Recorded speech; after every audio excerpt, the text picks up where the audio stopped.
seorang wanita yang tinggal di Jalan Swadaya, Lorong Sosial, Kecamatan Alang-Alang Lebar, Kota Palembang ini, mengaku telah merugi sebesar 140 juta rupiah. Hal itu dikarenakan dirinya sudah ditipu oleh tetangganya sendiri inisial HF, dengan dalih meminjam uang untuk menutupi kekurangan biaya membuka usaha pegadaian mobil serta dana pinjaman.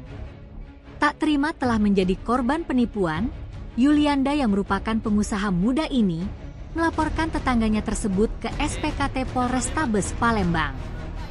Berdasarkan keterangannya di hadapan petugas SPKT, korban menceritakan bahwa peristiwa tersebut bermula ketika terlapor datang ke rumahnya untuk meminjam uang untuk modal usaha pegadaian mobil dan dana pinjaman.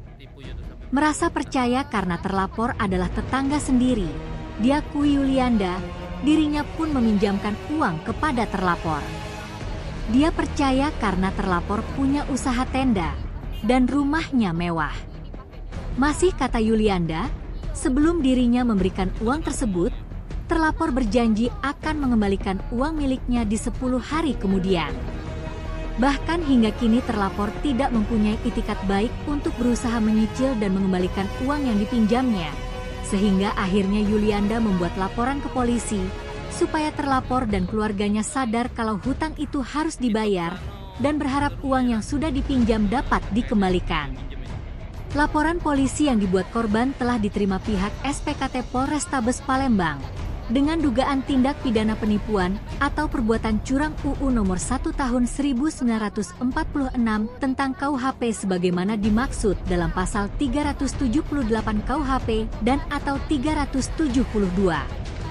Saat ini laporan korban sudah diserahkan ke Satreskrim Polrestabes Palembang untuk ditindaklanjuti. Siapa namanya, Mbak? Namanya Mbak Yulia. Kita datang sini nyerita ngelapor ke apa, Mbak?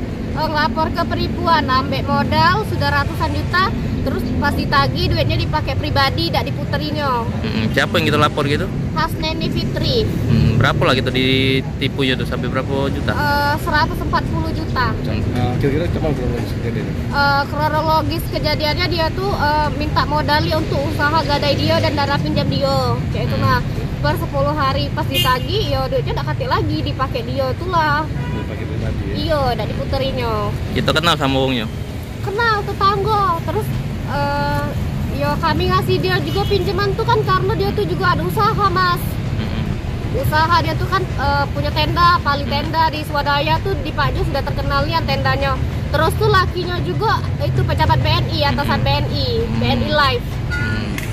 Kita ke sana ke rumahnya dak? Nanya ke terkait yang dia minjem ini? Sudah 4 kali kami. Tidak kata etikat baik sama sekali dari dia, dari laki dia, dari orang tua dia, pokoknya dari keluarga dia tidak kata etikat baik sama sekali. Pertama kali minjem berapa? Pertama kali minjem itu di bulan 11-an itu masih kecil, 3 juta, 5 juta. Nah yang meledak itu di akhir bulan 12, sehari dia minta TF 25 juta, 15 juta, iyalah sampai 140 juta. Terakhir komunikasi sama dia kapan? Terakhir komunikasi pas nagih itu kayaknya 10 hari atau 15 hari yang lalu udah ada lagi komunikasi sama dia. Udah KTP kan baik juga. Harapan kita laporannya? Harapan ngelapor ini supaya dia sama keluarganya sadar kayak itu. Nah kalau hutang itu harus dibayar, maksudnya bukan hutang sih, penitipan modal waktu harus dibalik, itu sesuai kesepakatan. Kami juga sebenarnya tidak ada nak minta balik ke full ya sama dia, tapi beretikat baik sebenarnya untuk kami. Terus tuh apa namanya itu, korbannya juga bukan aku, korbannya juga banyak kawan-kawan aku. Berapa korbannya? Korbannya lebih dari 3. Tim Liputan Sumsel Update TV melaporkan.